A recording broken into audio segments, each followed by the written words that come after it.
Welcome back. This is Morning Live. It's 6:44 a.m. Thank you so much for staying with us. Now, our sister station, Ukhozi FM, will be playing 100% local music in October. Apart from that, the radio station will also host workshops where artists will be educated about processes ranging from music royalties, about submissions, and how to comply with tax laws. Now, Zandile Tembe, the station's program manager, joins us from Durban studios. A very good morning to you, Zandile. Thank you so much for joining us. Now, SABC radio stations recently adopted the 90% local music quota. How has this affected your audience ratings?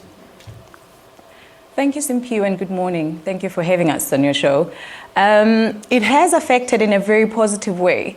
Our listeners would know that in the past we'd probably play around 80% of local music, but with the 90% we've gotten an opportunity to play more South African music.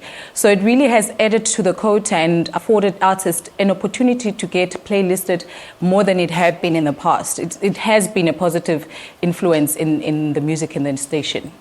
Now, you will be going 100% in October. Surely this is not the first. What's the aim of this campaign? Okay, we started the campaign of playing South African music the entire month of October 5 years ago. And this was really trying to afford local artists more of a platform. But strategically, we know that around this time, most South African artists would release music, and October would be a great opportunity for us to showcase particularly new music before we go to the bumper season, which is regarded as the month that plays a lot of South African music, and that is December. So it was really affording local artists an opportunity and for audiences to listen to South African music the entire month. And it's been a successful 5 years. What is it that you've seen over the years that prompted the need to educate artists about royalties, about submissions and playlists, etc., etc.? It was endless queries, mostly from our artists, on how royalties and now needle time affects artists from a playlisting perspective.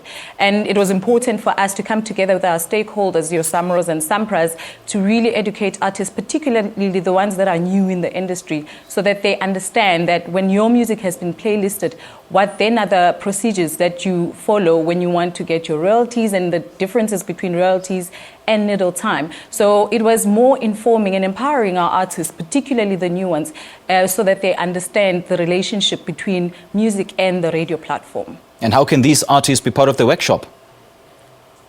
They have to send us an email. We're already playing promos on our radio stations for those who constantly listen.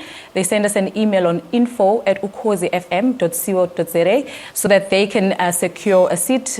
This is on the 30th of September, and it is at the M1 Studios at the SABC Durban. Now, for the month of October, you'll be using that month as a build-up to the second ever Gospel Music Festival. Tell us a bit more about that.